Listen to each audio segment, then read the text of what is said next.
60 రోజుల్లో మీతో ఇంగ్లీష్ అద్భుతంగా మాట్లాడిస్తాం. వెంటనే కాల్ చేసి జాయిన్ అవ్వండి. హలో నమస్తే, వెల్కమ్ టు సుమన్ టీవీ. ప్రస్తుతం మనతో పాటు immigration law consultant advocate Aditya Mallela గారు ఉన్నారు. వీరితో మన అన్ని విషయాల్ని మనం ఈరోజు తెలుసుకుందాం. హలో అండి, నమస్తే. ఇమిగ్రేషన్ అండ్ అదే గ్రీన్ కార్డ్ గురించి ఎక్కువగా ఇందాక నుంచి వీడియోస్ మనం షేర్ చేస్తూ ఉన్నారు కదా డీటెయిల్స్. అయితే అదే ప్రాసెస్లో మనం స్టూడెంట్స్ ఎలా గ్రీన్ కార్డ్ తెచ్చుకోవచ్చు అనే విషయం పైన మీరు టాపిక్ చెప్పుకోవాలి. అవునండి, ఎగ్జాక్ట్లీ.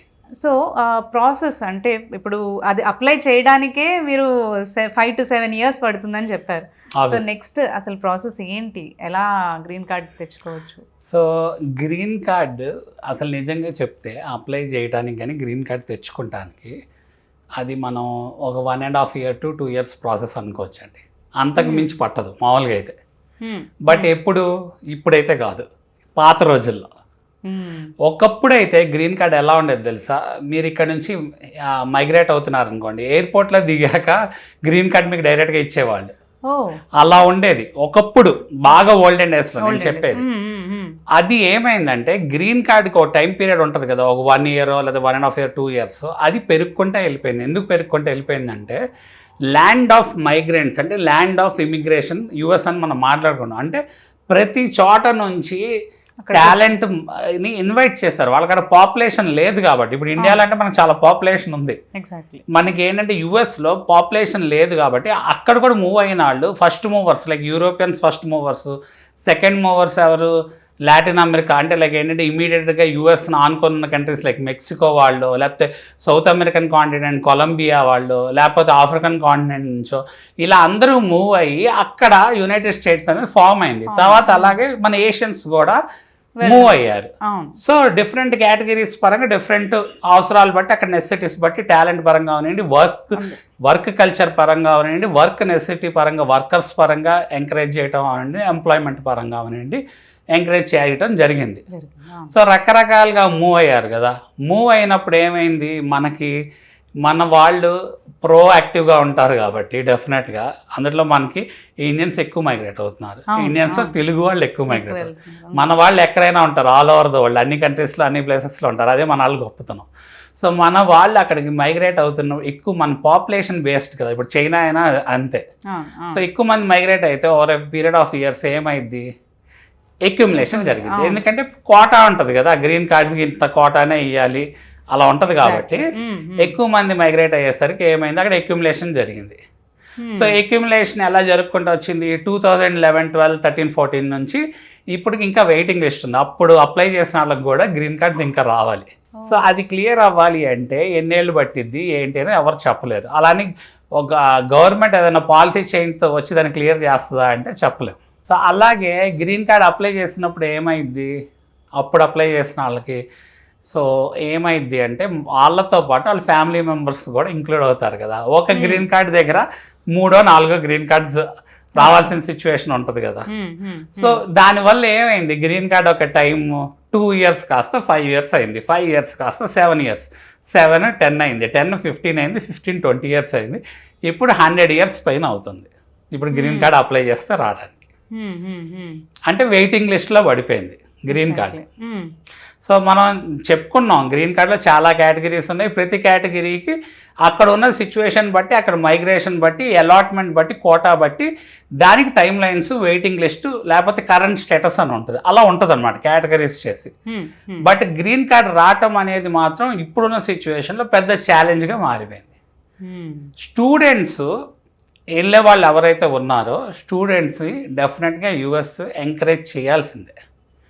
ఎందుకు ఎంకరేజ్ చేయాల్సిందంటే స్టూడెంట్ వీసా అనేది ఒక ఫౌండేషన్ ఫర్ గ్రీన్ కార్డ్, అది ఎవరైనా ఒప్పుకోవాల్సిందే మన వాళ్ళకి. బట్ అసలు స్టూడెంట్ వీసా అనేవాడు స్టూడెంట్గా వెళ్తున్నప్పుడు వాడి మేజర్ పర్పస్ ఏంటంటే చదువుకుంటాం. స్టూడెంట్స్ని ఎందుకు ఎంకరేజ్ చేయాల్సిందే అంటే అక్కడ యూనివర్సిటీస్ అన్నీ ఉన్నాయి కదా యుఎస్లో. మరి ఆ యూనివర్సిటీస్ అన్నీ బతకాలి అంటే మన వాళ్ళు డబ్బులు కడితేనే కదా యుఎస్ బతుకుతుంది.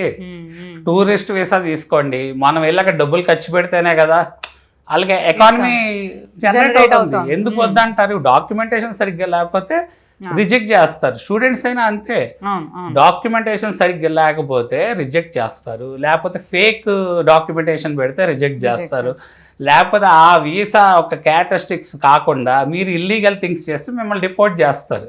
Simple logic. లేకపోతే మన స్టూడెంట్ ఏంటి లైక్ ప్రివిలేజ్డ్ పర్సన్ కింద అనుకోవచ్చు ఒక రకంగా.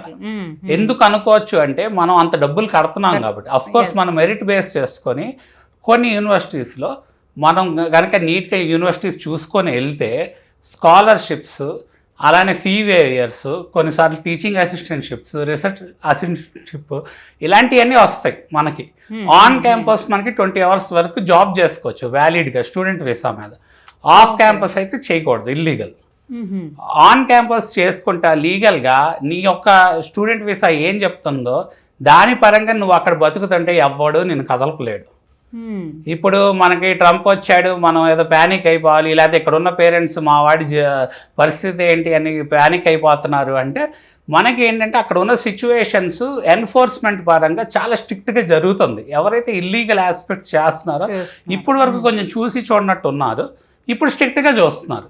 అందుట్లో ఏంటంటే మనం ఇంతకుముందు కూడా చూసాం, ఇది over a period of time. ఇంతకుముందు ఫేక్ డాక్యుమెంట్స్ పెట్టి వెళ్ళిన వాళ్ళు దొరికిపోయారు, ఫేక్ యూనివర్సిటీస్కి వెళ్ళిన వాళ్ళు దొరికిపోయారు. మీరు ఒకప్పుడు ఫేక్ యూనివర్సిటీస్కి వెళ్ళి లెగ్ ట్రాకర్స్ పెట్టారు, వాళ్ళకి హ్యాండ్ కఫ్స్ లాగా లెగ్ కఫ్స్ ఒక ట్రాకర్ పెట్టారు మళ్ళీ వాళ్ళని డిపోర్ట్ చేయడానికి.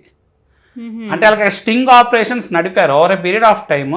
ఎందుకు అందరూ ఇదే యూనివర్సిటీకి వెళ్తున్నారు? ఈ యూనివర్సిటీకి వెళ్ళేటట్టు వాళ్ళు బ్యాక్ హోమే చదువుకోవచ్చుగా అని చెప్పి వాళ్ళకి కూడా ఆలోచన వస్తుంది కదా. ఇప్పుడు వీసా స్టాంపింగ్కి వెళ్ళినప్పుడు మన అడుగుతారు ఎందుకు యూనివర్సిటీకి వెళ్తున్నాం అని, లేకపోతే మనకి ఏంటంటే స్టేట్మెంట్ ఆఫ్ పర్పస్ అని మనం సబ్మిట్ చేస్తాం. నాకు అప్పుడు ఏం చెప్తాము, ఈ ఏరియాలో రీసెర్చ్ బాగుంటుంది, ఈ యూనివర్సిటీకి ఈ స్పెషాలిటీ ఫీచర్స్ ఉన్నాయి, ఇది ఈ ఏరియా ఆఫ్ రీసెర్చ్ ఇక్కడ యూనిక్నెస్ ఉంది, లేకపోతే ఇక్కడ మంచి ప్రొఫెసర్స్ ఉన్నారు, ఇలాంటివన్నీ మనం చెప్తున్నాం కదా. సో సేమ్ ఫార్మాట్ అందరూ అదే చెప్పారనుకోండి, వాళ్ళకి కూడా డౌట్ వస్తుంది కదా. ఆబ్వియస్గా ఏంటంటే చూస్తారు రీజనబుల్గా ఏంటంటే దాని రియాలిటీ ఏంటనేది వాళ్ళు క్రాస్ చెక్ చేసుకుంటారు over period of time. But మనకి ఉన్న స్టూడెంట్స్కి ఇక్కడ ఉన్న కన్సల్టెంట్స్, ఎడ్యుకేషన్ కన్సల్టెంట్స్తో టైఅప్ ఉండటం వల్ల ఎడ్యుకేషనల్ కన్సల్టెంట్స్ ఏం చేస్తారు, అక్కడ యూనివర్సిటీస్లో టైఅప్ చేసుకొని వాళ్ళు నేను ఇంతమంది అడ్మిషన్స్ పంపుతాను, మాకు డబ్బులు, ఎవరైనా డబ్బుల కోసం చేస్తారు డెఫినెట్గా, కాదు వాళ్ళ పని వాళ్ళు చేశారు. బట్ మనకి స్టూడెంట్ మైండ్ సెట్ ఎలా ఉండాలి, అవేర్నెస్ పెంచుకోవాలి వెళ్ళేటప్పుడు. ఇప్పుడు నువ్వు గ్రీన్ కార్డ్ వరకు వెళ్ళాలంటే ఈ లెవెల్లోనే నువ్వు ఆగిపోతే ఎలా? నువ్వు ఇల్లీగల్గా పార్ట్ టైం గురించి ఆలోచిస్తా, ఇల్లీగల్గా పార్ట్ టైం చేసుకోవాలని ఆలోచిస్తుంటే గ్రీన్ కార్డ్ లెవెల్కి ఎలా అచీవ్ అవుతావు? బేస్ నుంచే క్లియర్గా ఉంచుకోవాలి, బేస్ నుంచి చాలా క్లియర్గా ఉంచుకోవాలి. ఎందుకంటే మెరిటోరియస్ యూనివర్సిటీకి వెళ్ళాలి, నువ్వు మెరిటోరియస్ స్టూడెంట్గా ఉండాలి, నీ సబ్జెక్ట్స్ నీ యొక్క అక్కడ కరికులం మీద కాన్సన్ట్రేట్ చేయాలి. అలా కరికులం కూడా అక్కడ కోడ్స్ ఉంటాయి సబ్జెక్ట్స్కి, ఆ కోడ్స్ కూడా హై లెవెల్ కోడ్స్ ఉంటాయి. నువ్వు పెద్ద యూనివర్సిటీకి వెళ్తే ఎక్కువ దాని మీద మంచి అధ్యయనం చేయాలి. అంటే నీకు నెంబర్ ఆఫ్ అవర్స్కి నువ్వు చేసే పార్ట్ టైంకి టైం సరిపోని సిచ్యువేషన్ కూడా ఉంటుంది. నేను ఏదో ఊరికే ఏదో ఒకటి రాసి పాస్ అయ్యానులే అంటే కుదరదు ఇక్కడలాగా. అక్కడ కూడా స్ట్రిక్ట్గా ఉంటుంది పెద్ద యూనివర్సిటీస్కి వెళ్ళినప్పుడు. అందుకని ఏదో ఒక యూనివర్సిటీకి వెళ్తే పని అయిపోద్దులే అని ఆలోచించుకుంటే అలా వెళ్ళటం అలా చేశారు. ఇంకా మీదట అయితే అవి కుదరవు ఇంక మీదట. ఎందుకంటే అలాంటి మెథడ్స్ కనుక ఫాలో అయ్యారనుకోండి ఇబ్బందుల్లో పడే సిచ్యువేషన్ ఎక్కువ ఉంటుంది. అందుట్లో ఇప్పుడున్న సిచ్యువేషన్లో ఛాలెంజ్ ఏంటి, స్టూడెంట్ వీసాతో ఎంట్రీ అయిపోతారు, వాళ్ళైనా ఎంకరేజ్ చేయాల్సిందే, ఏదో ఒకటి కింద మీద పడి ఎంట్రీ అయ్యారు. మరి తర్వాత ఏంటంటే ఓపీటీ చేసేసి మళ్ళీ వెనక్కి వచ్చేస్తారా? కాదు కదా. ఓపీటీ పీరియడ్ ఆఫ్ టైంలో మీకు H1B రావాలంటే లాటరీలో పిక్ అవటం అనేది ఒక లక్. ఎందుకంటే ఎన్ని వీసాలు ఉన్నాయి అంతకంటే ఎక్కువ మంది ఫైల్ చేస్తున్నారు కదా, అది పెద్ద లక్ బేస్డ్ అయిపోయింది. మరి అక్కడ కూడా మీకు ఓపీటీ ఎక్స్టెన్షన్ అవ్వాలన్నా మీకు జాబ్స్ రావాలి, మీరు మెరిటోరియస్గా ఉండి మీకు క్యాంపస్ ఫేర్స్ ఉంటాయి, వాటిల్లో మీరు మిమ్మల్ని ప్రూవ్ చేసుకోగలిగితే హైర్ చేస్తాయి కంపెనీస్. అలానే కంపెనీస్ అక్కడ స్పాన్సర్ చేస్తాయి. స్పాన్సర్ చేయడంతో పాటు మీకు H1B లాటరీలో పిక్ అవ్వాలి. ఇంత కన్స్ట్రెయిన్ ఉన్నప్పుడు ఇవన్నీ ఓవర్కమ్ చేసి గ్రీన్ కార్డ్ వరకు వెళ్ళాలి అంటే నెక్స్ట్ స్టేజ్ అసలు గ్రీన్ కార్డ్ అప్లై చేసే సిచ్యువేషన్కి వెళ్ళాలి అంటే మరి ఇవన్నీ కూడా మీరు సక్రమంగా చేసుకుంటూ రావాలి స్టేజెస్.